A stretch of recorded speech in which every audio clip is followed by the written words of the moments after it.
First day, we will free the DCI. We will free the KRA from state capture. I can account for every day of the 1,000 days. Welcome back. Now, 1,000 days into President William Ruto's rule, a disturbing truth shadows his promises. This is no longer just political story.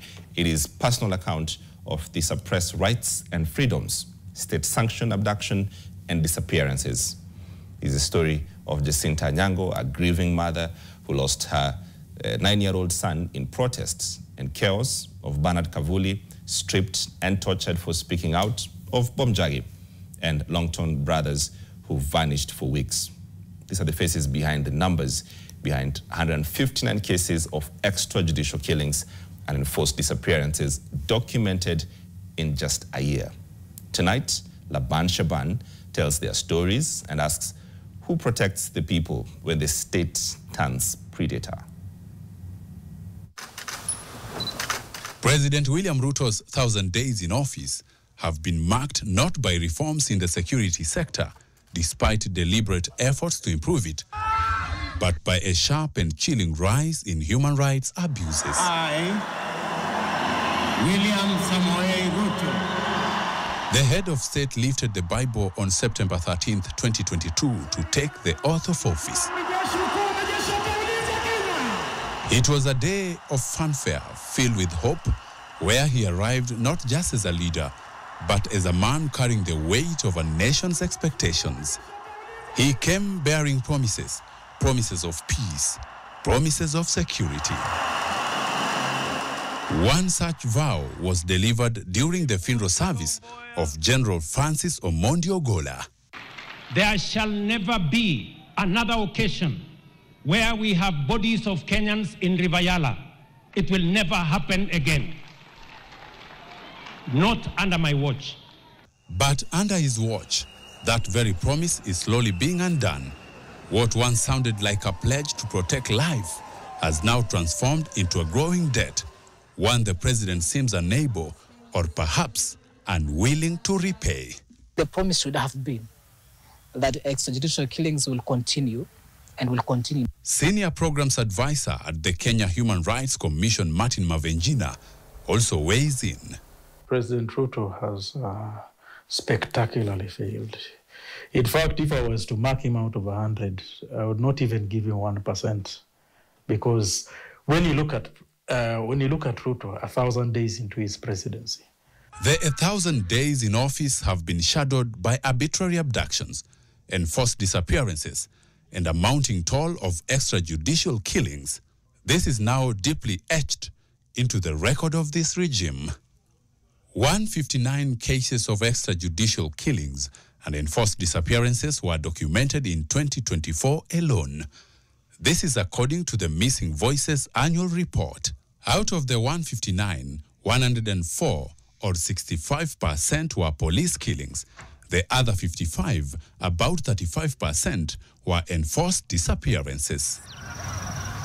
One of those 159 names is Bernard Kavulis, a young and bold journalism student. He was among the youth who amplified the Ruto Must Go movement in June 2024.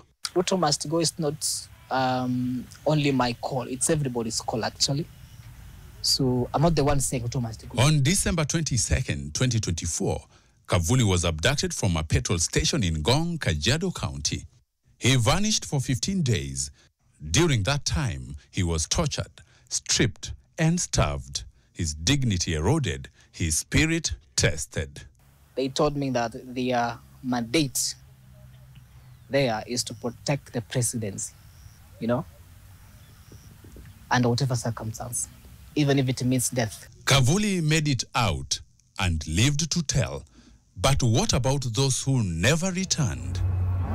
What about those killed during the anti-tax protest of June 2024? Among the youngest victims, Kennedy Onyango, aged just 12. He was caught in the brutal crackdown in Rongai on June 28th. What does a child of 12 know about the economy or the finance bill. Mwanangu alikuwa na 12 years, hata jui bei ya unga, hata jui watu walikuwa napigania nini, hata ukimuuliza jui. Jacinta has refused to suffer in silence. On Madaraka Day, she tried to hand a letter demanding justice to President William Ruto as he was delivering his national address. She was manhandled and dragged away. Still, she resists. Still, she pleads. Still, she hopes for truth, for recognition, for closure. Another name on this growing list, Erickson Chalo, a peaceful protester gunned down outside Parliament, allegedly by police. His mother, Caroline Mutisia, says she knows exactly where the blame lies. Akona shida. Unajua kuna ile askari, mkubwa wa askari. Si anaweza arumua askari wengine waende washikwe. Justice, however, remains elusive. No police officer has been held accountable, not even the one case that seemed different, the case of Rex Masai. It looks like hope is in sight, but even that is hanging by a thread. The investigation drags, the police resist, and political will remains a mirage. The admission by Ruto on different occasions about, that all those who have been abducted have been returned is a clear confirmation that the government has been at the heart of these enforced disappearances, and these are lawful killings. Bob Njagi, yet another outspoken critic, disappeared for more than 4 weeks. I'm a survivor of abductions, and I was abducted for 32 days. Njagi was abducted alongside activists Aslam and Jamil Longton in August 19, 2024, snatched by masked men in Mlolongo and Kitengela. They were brutally tortured, both physically and psychologically, during their detention. Our abductors never came out clearly and said who they were, but I believe they were state agents. Still mi bado ni mwanaharakati. Sita lose hope. Tazidi kupigania wa Kenya. It's not easy to fight for freedoms. Those who are oppressing the people have to fight back. They were finally released on September 20th, 2024, dumped in remote areas of Tigoni and Gashie, somewhere between Nairobi and Kiambu. I did not actually believe I'm being set free. I thought that was the day they're going to finish us on that particular day. Sisi vijana tuchukue kura, tukue na ID. Ili 2027 tuweze kufagia wote waende nyumbani. I think that we must have a regime change, and a total complete regime change, so that we introduce a new government that can enhance human rights and give justice to all those victims of extrajudicial killings and abductions. Kenya's human rights record is under fresh scrutiny, with multiple global watchdogs ranking the country in the mid-tier, both regionally and worldwide. According to the Freedom House 2025 report, Kenya scored 51 out of 100 and remains classified as partly free, meaning some political rights and civil liberties are respected, but significant restrictions exist. Meanwhile, the global rights groups Civicus downgraded Kenya's civic space from obstructed, limited space for activism and legal and practical barriers to repressed. Civic freedoms are severely curtailed with widespread harassment or violence. Every year, in fact, Kenyans are actually dying of police bullets as opposed to natural causes. The Fund for Peace's Fragile States Index also places Kenya among the top 40 most fragile countries globally. The organization cites concern over rule of law and accountability. Rights experts say the country risks further decline unless urgent reforms are undertaken to protect civil liberties and end impunity.